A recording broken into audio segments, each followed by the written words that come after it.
To the body.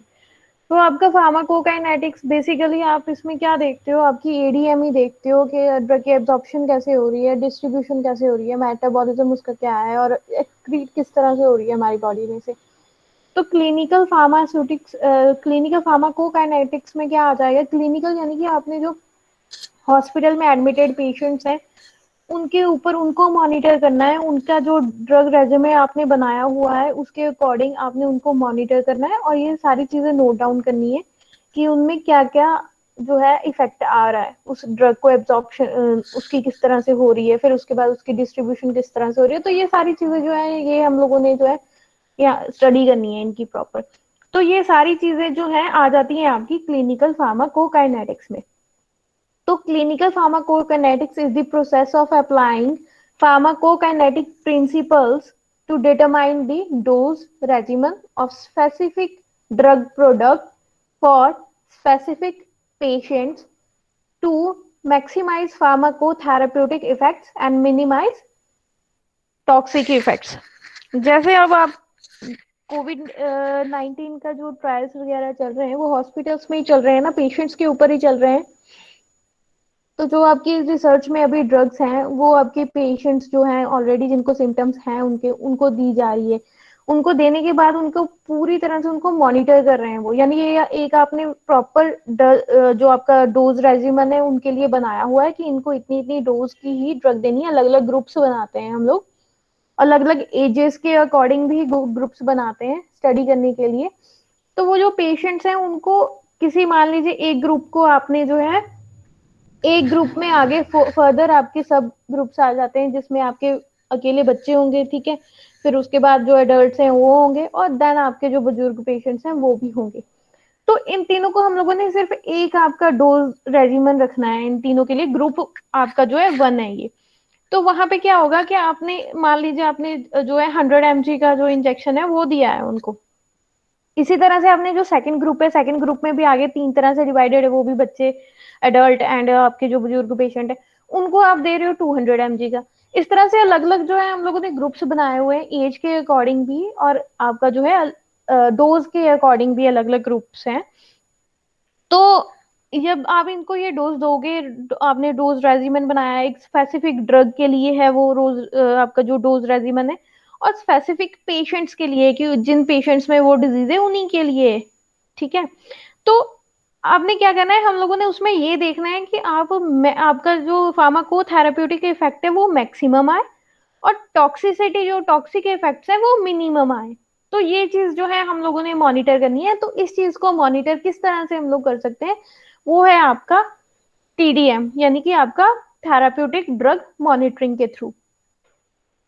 तो इसकी applications क्या है फार्माकोकाइनेटिक्स की एप्लीकेशन क्या है, एक तो इसमें हम लोग क्या देखते हैं, आपका एब्जॉर्प्शन देखेंगे, डिस्ट्रीब्यूशन देखेंगे, एक्सक्रीशन देखेंगे, मेटाबॉलिज्म देखेंगे, है ना, स्पेसिफिक ड्रग के लिए और स्पेसिफिक डिजीज के लिए, और आपके जो जिस पॉपुलेशन को वो डिजीज है उसमें देखेंगे हम ये चीज। ये आपकी एप्लीकेशन आ जाती है क्लिनिकल फार्माकोकाइनेटिक्स की।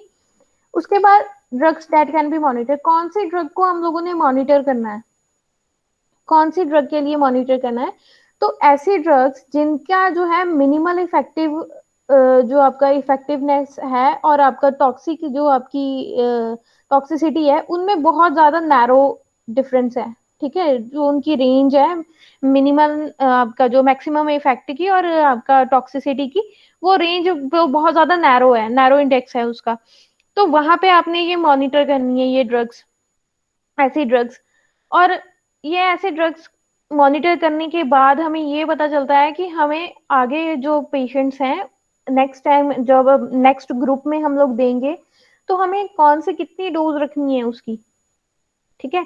तो एक तरह से ये हमें क्लिनिकली डिसीजन मेकिंग में भी हेल्प करती है, इंफॉर्मेशन प्रोवाइड करती है ताकि हम डिसीजन ले सकें कि हमें आगे कौन सी डोज देनी है जिससे क्या है इसकी टॉक्सिसिटी कम हो जाए और इसका इफेक्ट जो है वो मैक्सिमम आ सके, ठीक है जी।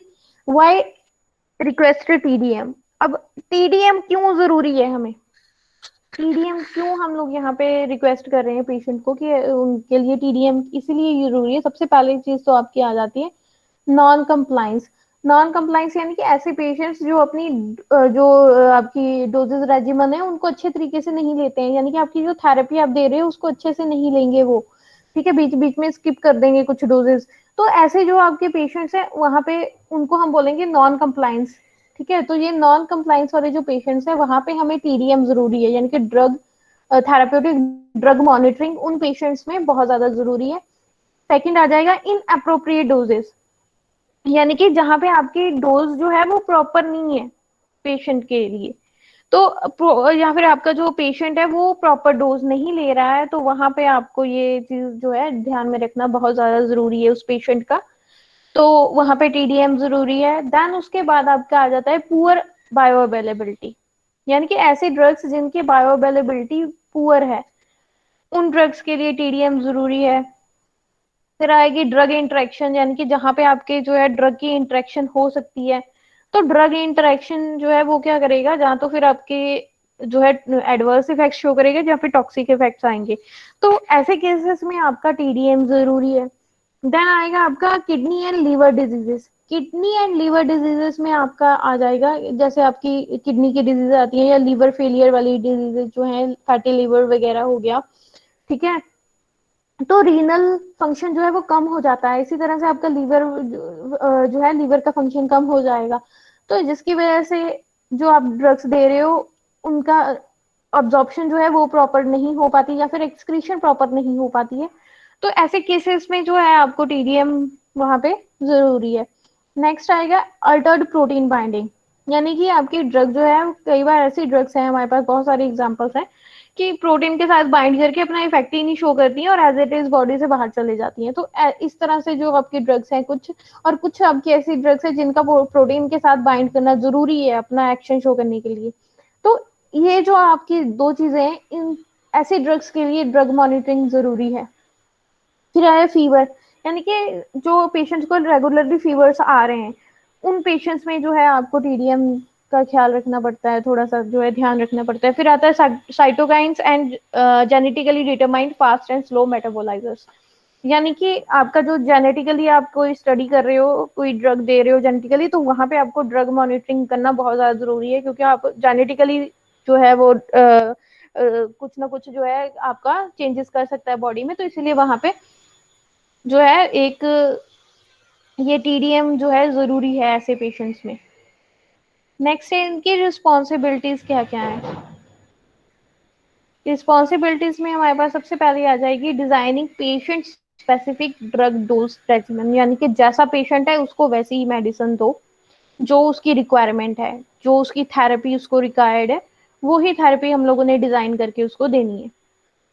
नेक्स्ट है हमारा कि रिकमेंडिंग और scheduling measurements of drug concentrations in biological fluids, यानी कि आप क्लिनिकल ट्रायल्स कर रहे हो तो आपने टाइम टू टाइम आपको ब्लड सैंपल भी लेने पड़ेंगे, ठीक है, ये स्टडी करने के लिए कि आपकी ड्रग कितनी एब्जॉर्ब हुई है वहां पे। तो वो जो है शेड्यूल करना है हम लोगों ने कि कितने कितने समय के बाद हमें जो है ब्लड फ्लूइड जो है वो लेना है, ब्लड सैंपल्स लेने हैं, ताकि हम अपनी ड्रग की कंसंट्रेशन देख पाए जो आपके रिसर्च के चल रही है उसमें। तो ये सारी जो है ये एक रिस्पॉन्सिबिलिटी आ जाती है, इनकी शेड्यूल करना है हमें। देन नेक्स्ट है monitoring and adjusting dose regimen, तो उसके हिसाब से आपने देख लिया कि आपकी ड्रग जो है वो प्रॉपर नहीं है उसका कंसंट्रेशन ब्लड में, तो उसी हिसाब से आप उसको मॉनिटर करके उसके डोज जो है वो एडजस्ट कर सकते हो। तो ये एक रिस्पॉन्सिबिलिटी है उनकी। नेक्स्ट आएगा evaluating unusual patient responses to drug therapy for possible pharmacokinetic and pharmacological expectations, यानी कि आपने क्या करना है, जो आपको पेशेंट को थेरेपी दी गई है आप फार्माकोकाइनेटिक स्टडी करके ये पता लगाओगे कि उसका फार्माकोलॉजिकल कितना इफेक्ट आ रहा है, क्या चीज रिस्पॉन्सिबल है उसके लिए जो इफेक्ट कर रही है वहां पे। तो ये सारी चीजें जो है उसको प्रॉपरली हम लोगों ने पूरा डाटा जो है मेंटेन करना है। नेक्स्ट है हमारी communicating patient specific drug therapy information to physicians, nurses and other clinical practitioners and to patients orally or and in written writing।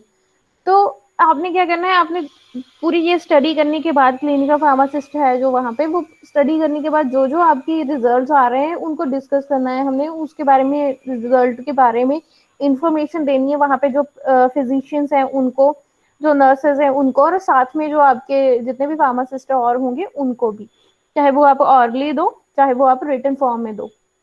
तो एक पूरा जो है आपने डॉक्यूमेंटेशन रेडी करके पेशेंट के हेल्थ रिकॉर्ड का, तो वो सारा का सारा जो है इन सभी जो उतने भी इन्वॉल्व होंगे आपके साथ बंदे उनके साथ डिस्कस करना है वो।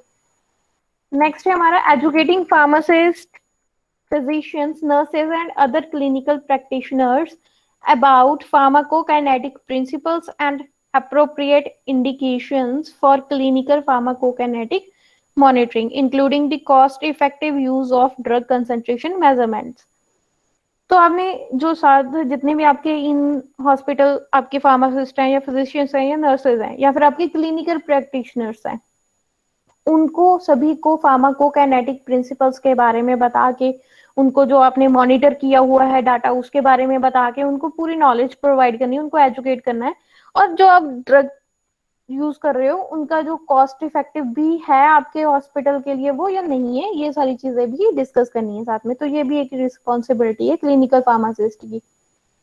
नेक्स्ट है developing quality assurance programmes for documenting improve patient outcome and economic benefits. जो आपने सैंपल्स लिए हैं उनको आपने उनकी क्वालिटी एश्योरेंस भी करनी है। देन उसके बाद उसका प्रॉपर डॉक्यूमेंट बनाना है। डॉक्यूमेंट बनाने के बाद हम लोगों ने ये देखना है कि पेशेंट की क्या आउटकम आ रही है और उस आउटकम का आपके हॉस्पिटल को क्या फायदा हो रहा है, ठीक है, क्या बेनिफिट है, इकोनॉमिकली क्या बेनिफिट हो रहा है हमारे हॉस्पिटल को। तो ये सारी चीजें भी देखनी है। Then promoting collaborating relationships with other individuals and departments involve in drug therapy. तो जितने भी आपके कंपनीज वगैरह भी इन्वॉल्व होंगी इसमें, तो वो सारी जितने भी आपके डिपार्टमेंट्स इन्वॉल्व हैं कोलैबोरेशन में आपके साथ, उन सभी इंडिविजुअली सभी को ये सारी चीजें जो ड्रग थेरेपी के बारे में पता होना चाहिए कि आप क्या ड्रग थेरेपी यूज कर रहे हो वहां पे, उनको बताना है। नेक्स्ट है pharmacist with specialised education training and experience may have the opportunity to assume the following additional responsibilities। तो एक्सेप्ट आपका फार्मा डी के अलावा जिन फार्मासिस्ट ने कोई इस चीज का डिप्लोमा किया हुआ है या एजुकेशन ली हुई है इसके बारे में या ट्रेनिंग ली हुई है किसी हॉस्पिटल में, ठीक है, क्लिनिकल फार्मासिस्ट वाले डिपार्टमेंट में, तो उनके लिए भी कुछ एडिशनल आपकी जो है रिस्पॉन्सिबिलिटीज है। सबसे पहले है आपकी डिजाइनिंग एंड कंडक्टिंग रिसर्च। किस तरह से आपने रिसर्च करनी है उसका हम लोगों ने पूरा एक डिजाइन बनाना है और किस तरह से उसको कंडक्ट करना है। तो एक पूरा एक फॉर्मेट बनता है वो, कितने नंबर ऑफ पेशेंट्स लेने हैं, कौन सी एज के लेने हैं, कितनी कितनी डोजेस फॉर्म्स देनी है उनको, और कितने कितने जो है आपको ईच एंड एवरीथिंग। इवन ये भी देखा जाता है कि पेशेंट जो है उसको खाना क्या देना है, जो है उसके लिए कितनी टाइम का उसके लिए फास्टिंग रखनी है। तो ये सारी की सारी चीजें जितनी भी रिसर्च में इन्वॉल्व होंगी उसको डिजाइन करना है हम लोगों ने। तो ये एक रिस्पॉन्सिबिलिटी है इनकी। Next is developing and applying computer programs and point of care information systems to ensure the accuracy and sophistication of pharmacokinetic modeling and applications to pharmaceutical care। यानी कि इस तरह से कुछ अपने कंप्यूटर प्रोग्राम्स जो हैं वो भी हम लोगों ने डेवलप करने हैं ताकि हमें जो फार्माकोकाइनेटिक मॉडलिंग है वो बहुत ज्यादा सोफिस्टिकेटेड होती है, तो उसको और ज्यादा इजी वे में जो है हम लोग इलेबोरेट कर पाए। तो उसके लिए इजी वे में हमें डाटा मिल सके जो हमें इजीली समझ में आ रहा हो। तो ऐसे सॉफ्टवेयर्स जो है कंप्यूटर प्रोग्राम्स जो है वो हम लोगों ने डेवलप करने हैं और साथ ही साथ उसकी जो इंफॉर्मेशन है वो भी शेयर करनी है सभी के साथ। Next is serving as an expert consultant to pharmacist with a general background in clinical pharmacokinetic monitoring. तो ऐसे फार्मासिस्ट जिन्होंने हॉस्पिटल में ऑलरेडी जो है क्लिनिकल वार्ड में है वो ट्रेनिंग लगवा रहे हैं वहां पे, तो ऐसे आपके जो फार्मासिस्ट हैं उनको हम लोगों ने पूरी नॉलेज प्रोवाइड करनी है कि फार्माकोकाइनेटिक मॉडलिंग किस तरह से की जाती है, किस तरह से सैम्पलिंग की जाती है, किस तरह से डिजाइनिंग की जाती है। तो ये सारी जो है रिस्पॉन्सिबिलिटीज हैं आपकी क्लिनिकल फार्मासिस्ट की।